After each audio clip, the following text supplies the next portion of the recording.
I've wanted kids, but it's your fault I've had to hold back. You're defective." My husband of 20 years threw these cruel words at me. I realized I couldn't carry on with him. He's off daydreaming about his new marriage. God must have been watching, witnessing this devilish act.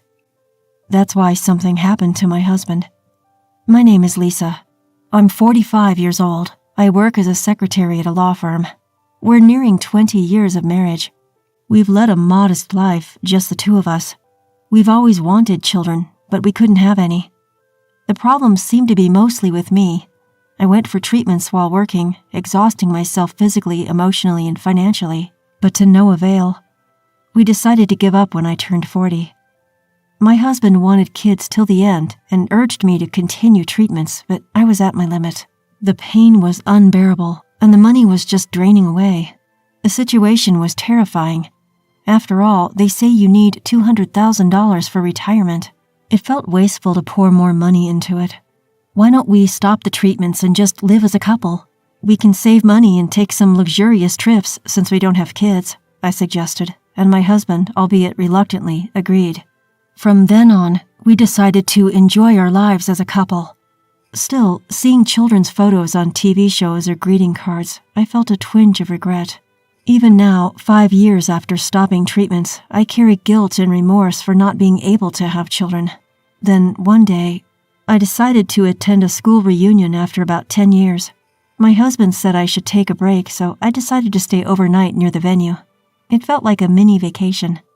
I realized I'd hardly ever been out alone since we got married. My life had been consumed by infertility treatments.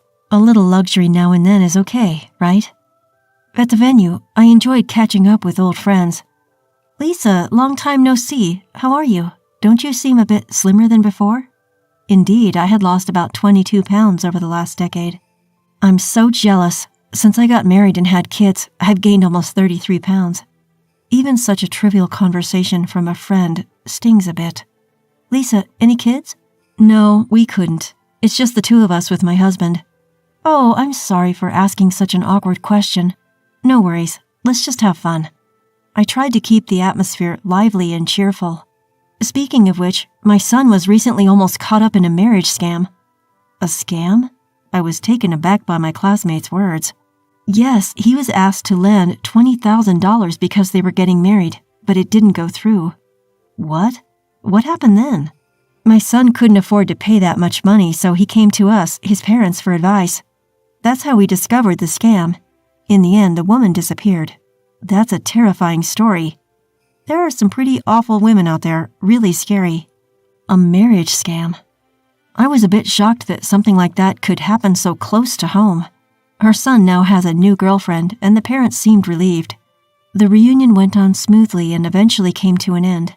Instead of going to the after party, I returned to my hotel and enjoyed a nightcap by myself. Come to think of it, I forgot to check in with my husband. It was only 10 p.m., he should still be up. I tried to call home, but no matter how many times I let it ring, my husband didn't answer. Maybe he had already gone to sleep. Well, I was going back tomorrow anyway, so it wasn't a problem. Still, I had an uneasy feeling. Was it a woman's intuition? I had a bad feeling for some reason. From then on, my husband started coming home extremely late on weekdays, and he started coming home drunk almost every night. "Hey, I'm home." "You, coming home so drunk. Are you okay?" In a drunken stupor, my husband threw his shoes off and sprawled out on the living room floor. "Shut up, I'm home.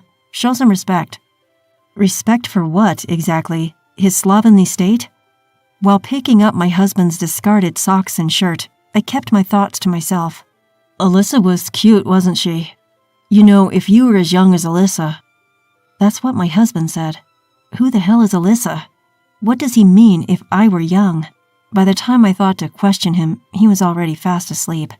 Could he be cheating on me? My unease from that day was becoming more and more like conviction. No, my husband is a decent man. There's no way he could.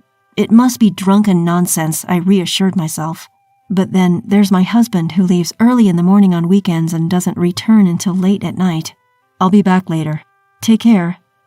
And then he comes home drunk, as always. With this happening every week, even I had to intervene. "You seem to be going out drinking almost every day recently. Are we okay financially? Mind your own business. It's my money and I'll do what I want with it. It's the savings from my bachelor days. But we need to save up for our old age or we'll be in trouble in the future. Why don't you save up then? Well, I've spent quite a bit on treatments. That's because you're defective. Even if he was drunk, I couldn't believe he'd speak to me that way. I was starting to notice my husband's changes. Did I become more submissive since I stopped treatment? My husband's disparaging remarks about me were increasing. Since you can't have kids, you should show your affection for me instead. And with that, I could feel my love for him diminishing as he splurged and behaved selfishly. He used to be so kind, caring for me when I was having a hard time with treatments. Will he ever return to being that kind of husband? What is a marriage, really? After 20 years, I started to question this. However, things took a sudden turn. Lisa, we need to talk. I came home from work to find my husband sitting on the living room sofa, looking serious. What is it? You're being all formal. I want a divorce. What? You're joking, right? Why would you say that all of a sudden?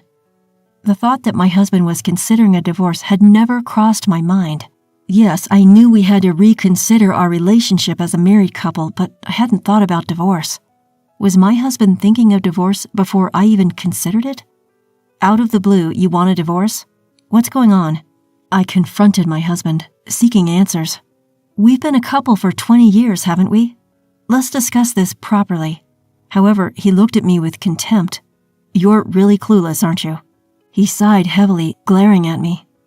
What do you mean? I've always wanted children for these past 20 years.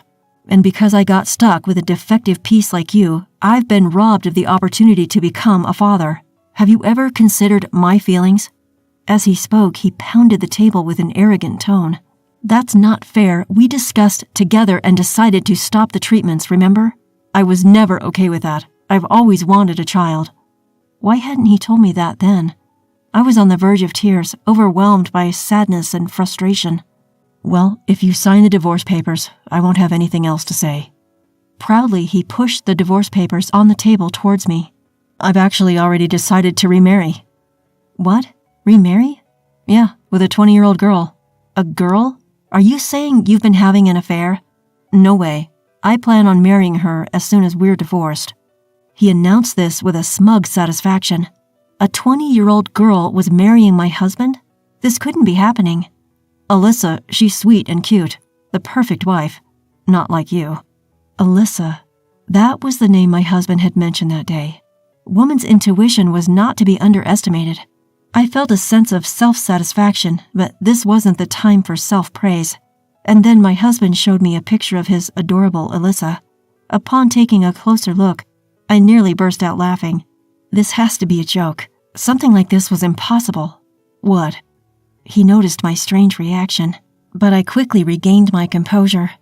I felt it was too soon to let him in on the joke, so I immediately composed myself. So you really want a child that badly? Yes, because you can't give birth. There's nothing we can do about that, right? You will agree to divorce, won't you? Well, I suppose there's no choice. I pretend to look more upset than I really am. Sure, I was upset when he first brought up the divorce, but now, with his sheer stupidity, I feel like it would be right to divorce him immediately.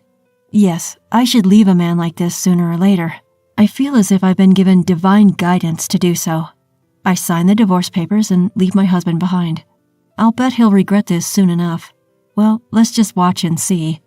Fast forward a year after the divorce. Lisa, please help me. A shabby-looking man approaches me on my way home from work. Excuse me, who are you? I genuinely don't recognize him. It's me, Lisa. I need your help. It's my ex-husband. Long time no see. I'm taken aback by how much he's changed. His cheeks are sunken, and he's dressed shabbily. Please, Alice, introduce me to your company's lawyer. I can't just do that out of the blue. Apparently, my ex-husband is having money troubles. I could sort of tell from his appearance, but I never thought he would become a completely different person within a year. If it's your first time, consultation is free. Free? But if you want to hire them, you'll have to pay their fee. I don't have that kind of money. Please, help me. What on earth happened? I decided to listen to his story at a nearby cafe out of pity. Well, actually, Before he could say another word, I cut him off. Did that girl, Alyssa, run off? How did you know? Just as I thought. When my ex-husband showed me a picture of a girl named Alyssa, it clicked.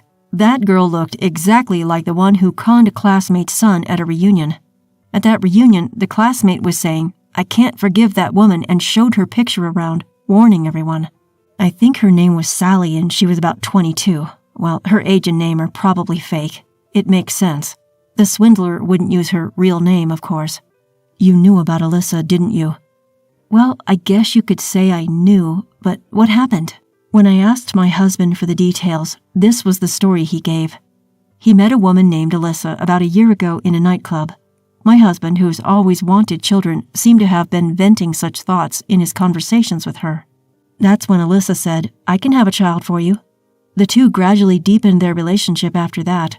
My husband would go to the club almost every weekday and would date Alyssa outside the club on weekends, then return to the club. In doing so, he ended up using $10,000 from his savings that he had accumulated when he was single. But Alyssa was so sweet. She never asked for expensive things even when we were outside the club. She was just happy drinking with me at the club.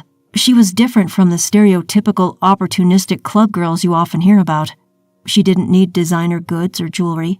She was satisfied if I was there drinking with her at the club. She was hardworking and sincere. We had agreed not to touch each other's savings from when we were single, so I never noticed anything. I thought it was his money and he could use it as he pleased. I had no idea he was spending that much. And then Alyssa showed her true colors. "I want to get married, but I have debts, so I need to repay them, and it's about $20,000. Then my husband promised to take on Alyssa's debt and transferred the money to her. They moved in together right after our divorce, but Alyssa continued her night work and rarely came home.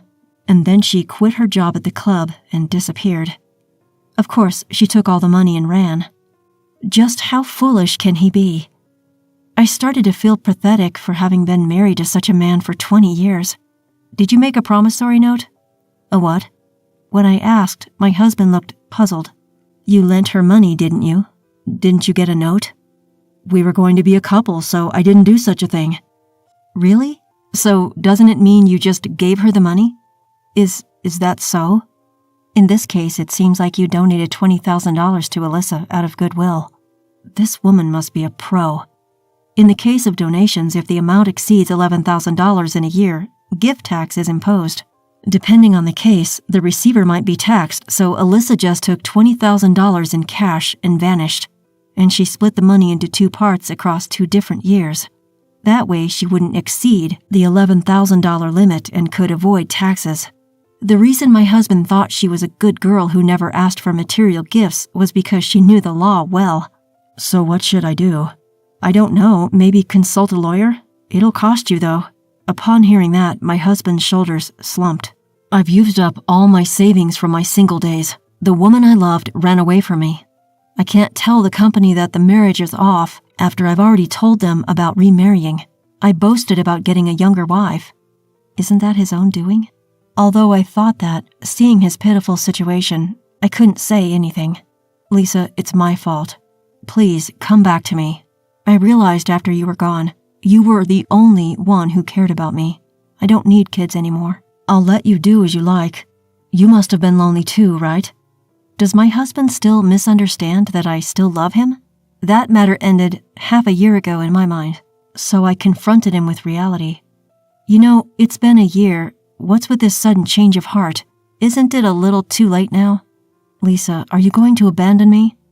Well, it was you who pushed for our divorce in the first place, remember? Lisa, you're the only one I can rely on.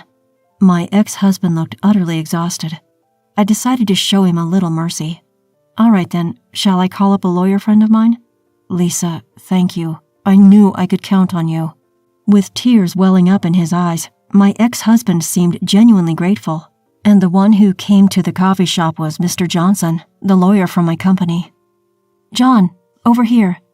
Lisa, who's this? He's an acquaintance. Seems he's in a bit of a bind. Is that so? Nice to meet you. The name's Johnson. My ex-husband seemed somewhat perplexed by our overly familiar demeanor. You see, we've been dating for the past 6 months. Now what was it you needed advice on? As I finished speaking, my ex-husband looked as if he was in a daze. No, well, I think that'll be it for today.